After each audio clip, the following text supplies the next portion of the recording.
The 65th annual Daytona 500 is in the books. Carnage on the final lap leads to Tricky Ricky Stenhouse Jr. getting his first NASCAR win in almost 6 years.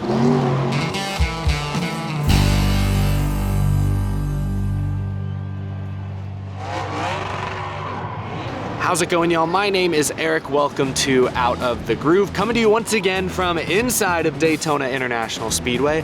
Fans, I think, have mostly filed out of the fan zone here, but a lot of workers still shuffling about, beginning to clean up. There's a lot to get to. We'll discuss the highlights. We'll talk about some of the top finishers, the winner, of course. But first, I want to talk about the atmosphere of this event. This was only my second Daytona 500. I also went to last year's, but this race today, I know they sold out the grandstands for like the 8th straight year. They sold out the campgrounds. They sold out the fan zone, but I almost felt like they oversold this event. It was difficult to maneuver in this large space. When I went out into the infield grass to try and catch a glimpse of Dierks Bentley or of driver intros, I almost couldn't. It was difficult to get around. I've been to a lot of NASCAR races, especially the last few years, and this had the biggest big game feel of any of them, by far. Michael Jordan, Derek Jeter reportedly were here. I saw Pitbull out on pit road. Pete Davidson was here. Tiffany Haddish was here. I saw Shane Battier, former NBA player. Brandon Marshall, Larry Fitzgerald. I'm probably missing some. Ronald McDonald was here. So between the celebrities that were in attendance and just the hardcore NASCAR fans that were here, littered across this entire property, this had the biggest big game feel I've experienced in quite some time. I don't know if it's just, the Diamond anniversary, 75th, everyone's excited for that. I don't know, but it was cool. It was cool to be a part of the atmosphere, especially pre-race. I also want to touch on this, but only briefly. Anytime I tweeted something out today during the race, my replies, my mentions were filled with frustrated fans watching at home who were none too pleased with Fox's coverage, namely the overabundance of commercial breaks, full screen commercial breaks. It sucks. It really does. TV coverage, by and large, is the #1 reason I believe, besides Netflix, that Formula One is quickly catching NASCAR in terms of motorsports popularity in America. Formula One broadcasts are commercial free. NASCAR, everything is sponsored. Even the non-commercials are commercials. The Wendy's on board for the next 5 minutes. The Toyota all-out cam where we're just gonna show Denny Hamlin's on board, even though he's 25th in the pack. Like, even the non-commercials are commercials in NASCAR, and it is a bit nauseating. I get it. It's frustrating because I just don't see what can be done. Fox, NBC, NASCAR needs broadcast channels. They need traditional television because its fan base, just quite honestly, is older. They're not going to switch to streaming as quickly as maybe other fan bases would. And Fox, NBC are not cable channels. They're not funded by cable subscriptions. They are funded by commercials. So, I saw an interesting stat. The number of commercial breaks, the time spent under commercial, has not really changed today versus 20 years ago when it comes to NASCAR broadcasts. But the consumer has changed. In the modern era, we have the internet. There are millions of hours of on-demand content, a touch of a button away, and as a result, full-screen interruptive commercials just feel outdated. They hit, the impact is even greater. So I don't think the broadcast has changed much in 20 years. The audience has. The audience just has other, better options. Fox needs to evolve. NBC too, for that matter. They do need to evolve with this next TV contract. More side-by-side commercials. You gotta get paid, I get it, but we need to evolve. That's all I'm gonna say about that. I heard a little bit of the broadcast between Mike Joy, Clint Bowyer, Tony Stewart. They sounded fine except for the last lap, which we'll talk about. The last lap wreck. I don't know, Clint Bowyer, Tony Stewart sounded like they were in a library, afraid to speak up. Mike Joy, 73, 74 years old, was the only one bringing any sort of energy there as they tried to sort out the winner of the Daytona 500. It's the last lap of the Daytona 500. If they crash, your voice should go up an octave. Not, he got turned. That's what Clint Bowyer did. So I don't know, it's just a pet peeve of mine. Not gonna dwell on that. Let's talk about Ricky Stenhouse Jr.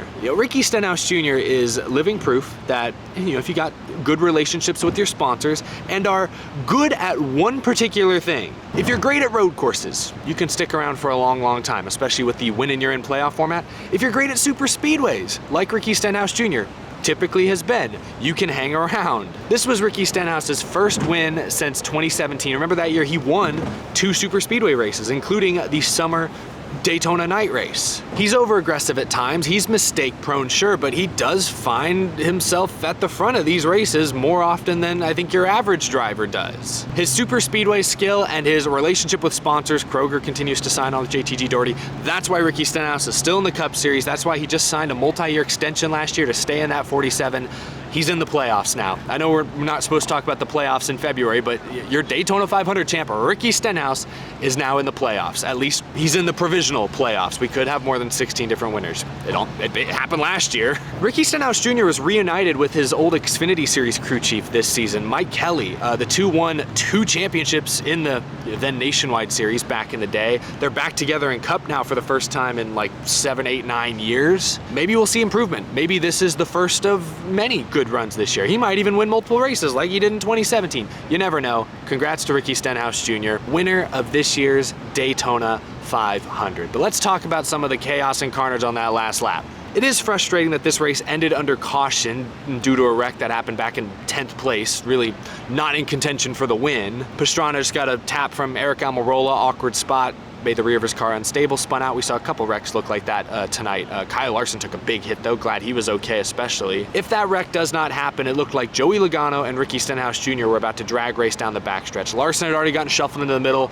Ricky Stenhouse Jr. had Christopher Bell and AJ Allmendinger pushing him hard. Joey Logano up top had Kyle Busch and Bubba Wallace charging, so I think this was going to be a great finish shaping up until the wreck ended it early. Let me go back for a second. It was the first overtime attempt that really put Ricky Stenhouse Jr. in position to win this race. Joey Logano, the lone Ford left near the front of the field, had the lead, but Stenhouse made that move going down the back straightaway, got that push from his good buddy Kyle Larson, got the lead before the caution came out. That's how Stenhouse was able to control the final restart. So that was the winning move of the race, in my opinion, was that pass on Logano during the first overtime. Let's back up again to the beginning of that first overtime. How did Stenhouse get to that position? Well, looked like the Richard Childress Racing Chevys were in control of this race. Kyle Busch was leading, Austin Dillon was second.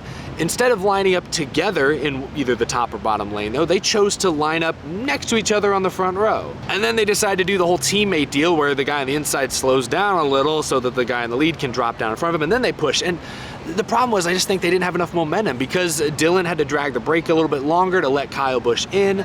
Joey Logano on the outside was able to just hammer down full throttle, and he was able to clear Busch and Dillon before they got to turn 2, honestly. And then Dillon, Busch, one of them got sideways, maybe a little awkward contact. They faded, unfortunately, but yeah, that was a difficult spot. I don't know what the right call was there. Should they have lined up, front and back in the outside or the inside lane and just tried to push? Maybe. I guess hindsight's 2020. Probably should have tried something other than what they did. Austin Dillon said after the race he kind of wished they just raced side by side and let whoever was behind them push them, and may the 3 or the 8, may the better man win. But of course he would say that because he was the second place car. I do feel bad for Richard Childress Racing. If that first caution doesn't come out that set up the first overtime, they seem to be in really good position. Kyle Busch was leading. He and Austin Dillon, with some help from William Byron, had made a great move just a few laps earlier to shuffle the RFK cars out of the way. Those 2 Roush Fords were maybe the best in the field.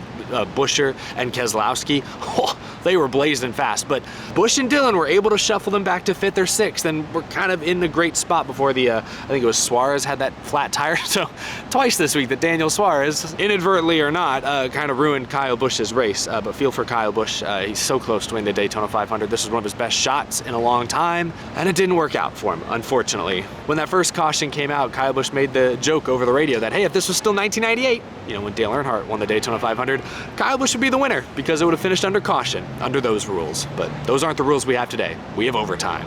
Woohoo! Joey Logano shared his frustration with how this race played out with the media. He was kind of the only Ford left there on that final restart. There really weren't any teammates left at that point. Austin Dillon had wrecked the previous caution. Kyle Busch was hung out on his own. The RFK cars, I guess, were together, but they were a little too far back at that point. So Logano discussed what it was like being the only Ford up at the front. I mean, you kind of seen that there's a lot of Chevys up there, and a couple of Toyotas, but mainly Chevys, and us, the lone Ford up there, the lone horse. And so, we were just trying to put ourselves in the right spot there. And I felt like starting in the second row is probably a good place to be to try to win this thing. And was able to push Ricky out and try to get, to slip him. And I couldn't quite do that. I couldn't quite get there. So then he was in a decent spot with Larson behind him. I thought the Chevys were going to end up together, which they didn't. And then it kind of broke up to where like Kyle Busch and I were gripping the top, and we're like, all right, we're gonna be okay. And then they all wrecked. So I also asked Christopher Bell why he chose the inside behind Larson, because he was third setting up for that final overtime restart, and I thought he might go with the leader, Stenhouse, but instead he went with the non-controlled car, Larson. I asked him why. So I was committed to pick the leader, and I'm like, I'm just gonna pick behind the leader. And then I thought back to Wednesday night, and the 47 did not qualify well at all, and the 5 qualified on the front row. So I'm like, that has to be worth something, and I decided to go behind the 5. Let's go and look at the top finishers from this race. Chris Buescher does end up with a top 5. Some of these drivers on this list were actually involved in that final wreck, but maintained their position sort of by the time the caution came out. Like Travis Pastrana obviously was the car that kind of set off that wreck, and he still finished 11th. Good for him. And Riley Herbst, how about that with a top 10? Hey, Ryan Blaney came home 8th. I thought that car was killed. He was 2 laps down in the second half of this race, I swear. How did he gets 8th? Wow. Jimmy Johnson's not on this list. He had a really good race. Was obviously fast in practice yesterday. I think ran up in the top 5 at one point midway through this race. Was kind of hanging out in the teens. Was lurking. He was in that lead draft there in the closing laps. Just got caught up in one of the final wrecks, unfortunately. But I thought Jimmy Johnson put on a good show. There was a wreck early in this race that took out Chase Elliott effectively, took out Eric Jones. I thought took out Ryan Blaney. Basically took Blaney out of contending for the win. Didn't take him out of the race entirely.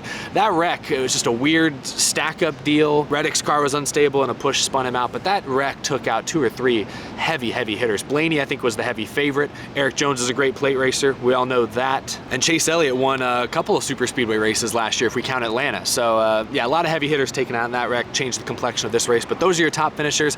Unfortunately, I filmed a lot today and my camera battery is about to die on me, so I would put this race on the grid. Let me just, Groovy Gauge. Groovy Gauge, I'm gonna give this an 85%. Thought it was a really good race. Field never really went single file. They were 2 wide almost all race long. They couldn't really go 3 wide. And drivers said all week long that with this car, for whatever reason, a 3rd lane really isn't an option. So the field ended up kind of gridlocked. Like the first stage, for example, they were 2 wide all the way back. It looked great on TV, but there wasn't a ton of movement, especially not in the top 20, top 30. So it looked great. They were side by side, but there wasn't a ton of jostling for position. They just could not break that plane of air, and it was difficult for one lane to really pull ahead and start dominating, which I think made, again, for great TV. Not always the best racing, but it was good. It was an edge of your seat, 200 plus lap affair. Couple of overtimes that got a little screwy. I really hate that this race ended under caution because it was shaping up to be a drag race, like I said, between Stenhouse, Logano, with a lot of hard pushing behind them. Kyle Busch and Bubba, they were going to be something interesting to watch in the final half lap. So the finish left a slightly bad taste in my mouth. Not because of Ricky Stenhouse, I'm happy for him. Again, great super speedway racer. This is why he has a job still. But just because it didn't finish under green. That's we want things to finish under green. We also don't want to have 50 overtime. So there's a balance that needs to be struck. It was fine. It's a fine finish. My battery is dying, but thank you all so much for watching. I'll have more thoughts this week when I get home. There'll be more storylines coming out of this year's Daytona 500 for sure. If you enjoyed this video, please leave it a like. If you're new, hit that subscribe button. And thank you, as always, to my Patreon supporters. I truly appreciate your very generous support. I'm sorry I have to end this video kind of abruptly, but I do appreciate each and every single one of you watching and following along the last week. Uploaded a ton of videos, clips, so much more. Really appreciate the support. Great meeting so many of y'all out here at the track this weekend as well. I will see you again very, very soon. They're starting to load things up. I think they're about to kick me out of here. And my battery's dying. It's chaos. It's pandemonium. Late nights in Daytona Beach. Nothing like it. But thank you so much for watching. I'll see you in the next episode.